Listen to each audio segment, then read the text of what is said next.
Komola, a kind-hearted and beautiful lady, was married to Konechi, a man who adored her beyond words. Konechi was a gentle soul, respectful and loving, and the bond they shared was the envy of many. However, their life was overshadowed by a sorrow that seemed insurmountable. Komola could not conceive a child. Komola's mother-in-law, Mama Kin, was a stern and traditional woman. Her life's greatest joy was her son, Konechi, and her greatest desire was to see him become a father. Mama Kin believed that a man's legacy lived on through his children, and without grandchildren, she felt Konechi's life was incomplete.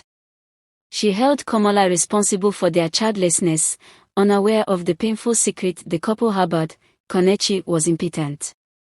For 5 long years, Mama Kin's words were like sharp thorns to Komola. "What kind of woman cannot give her husband a child?" she would often say.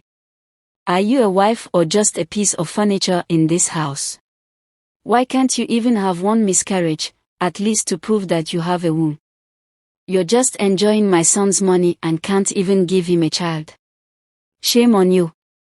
The cruel remarks pierced Komola's heart, but she bore them in silence, protecting her husband from the truth that would bring him shame. Konechi was deeply troubled by his mother's treatment of Komola. "Mama, please," he would plead.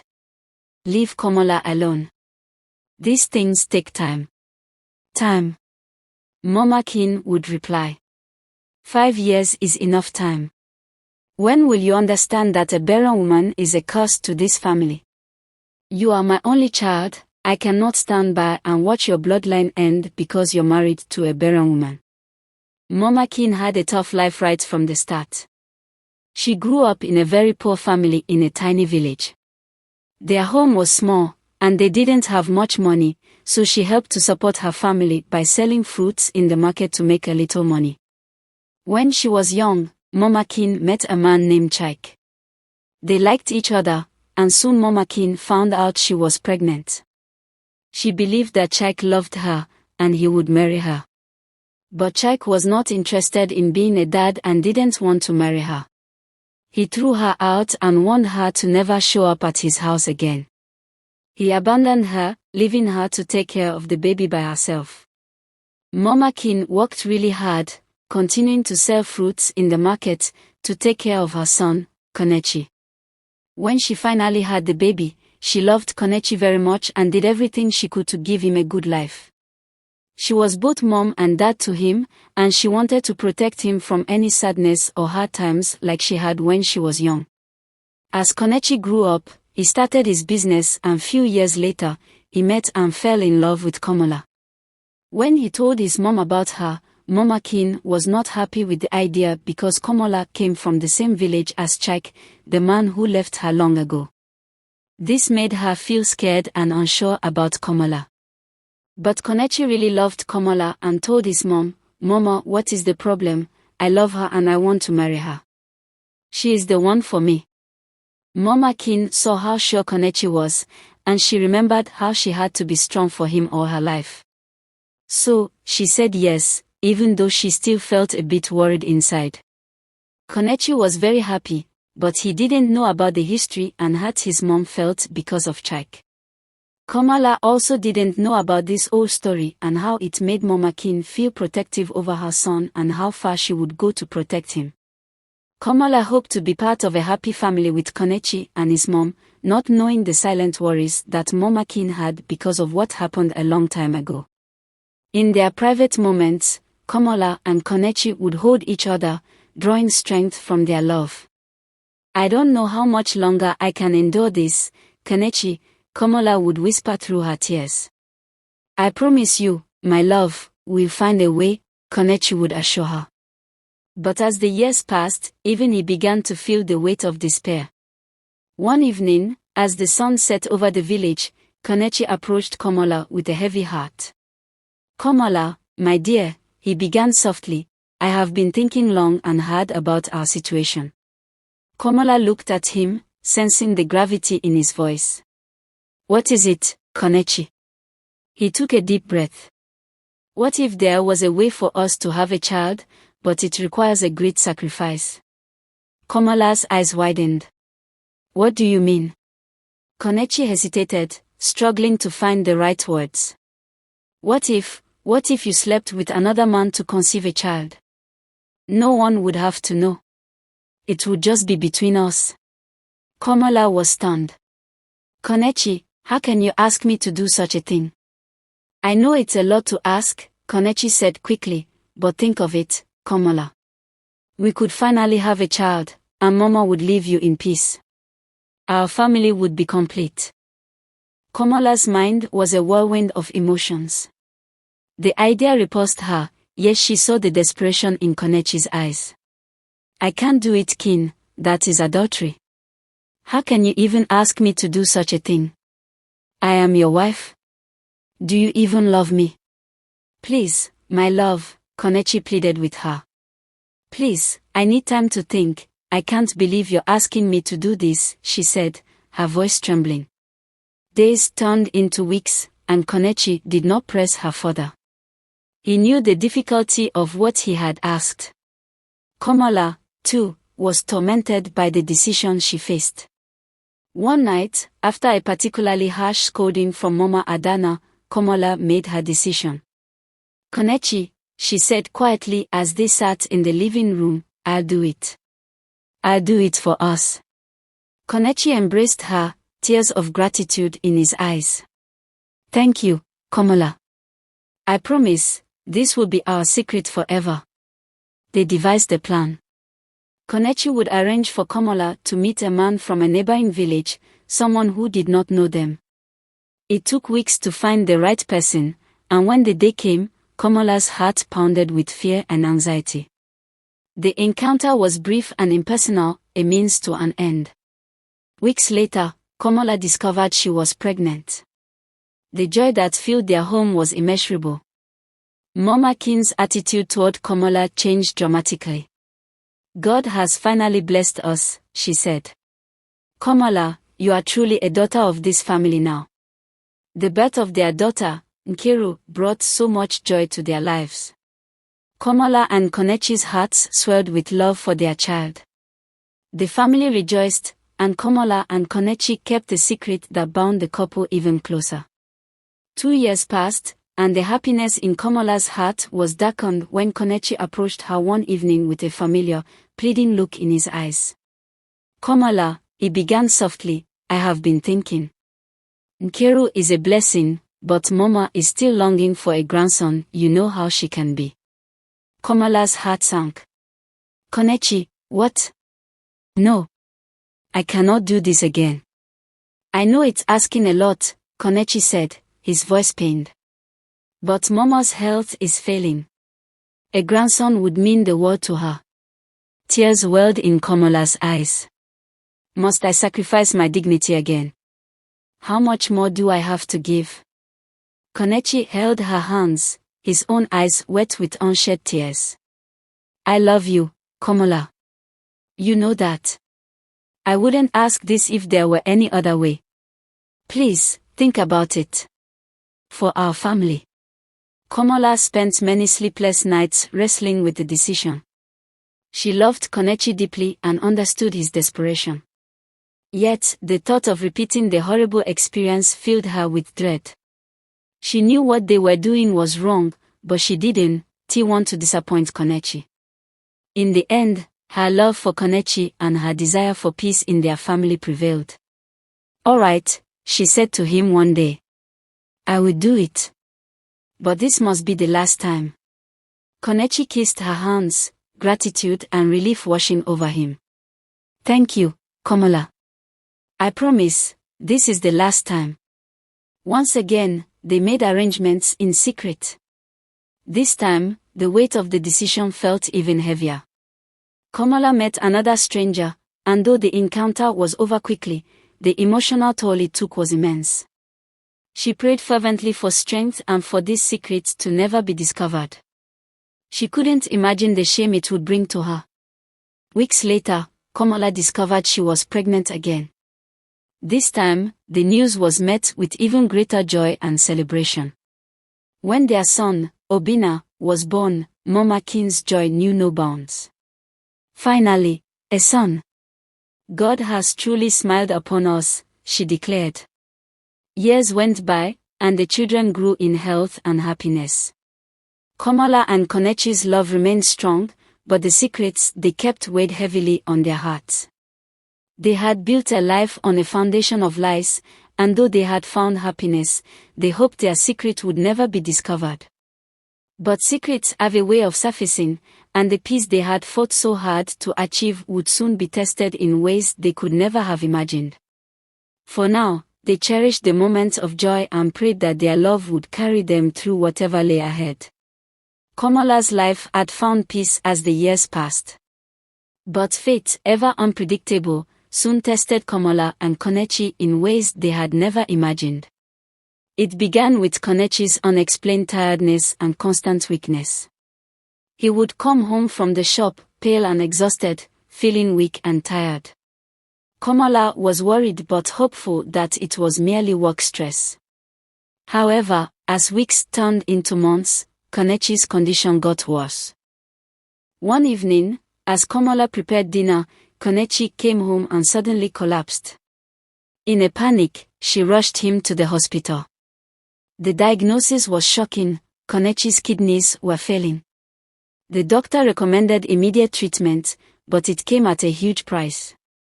They began using their savings to pay for his treatment as they sought out every possible cure and treatment. Komola found herself managing Konechi's shop, struggling to keep the family afloat while also caring for her sick husband.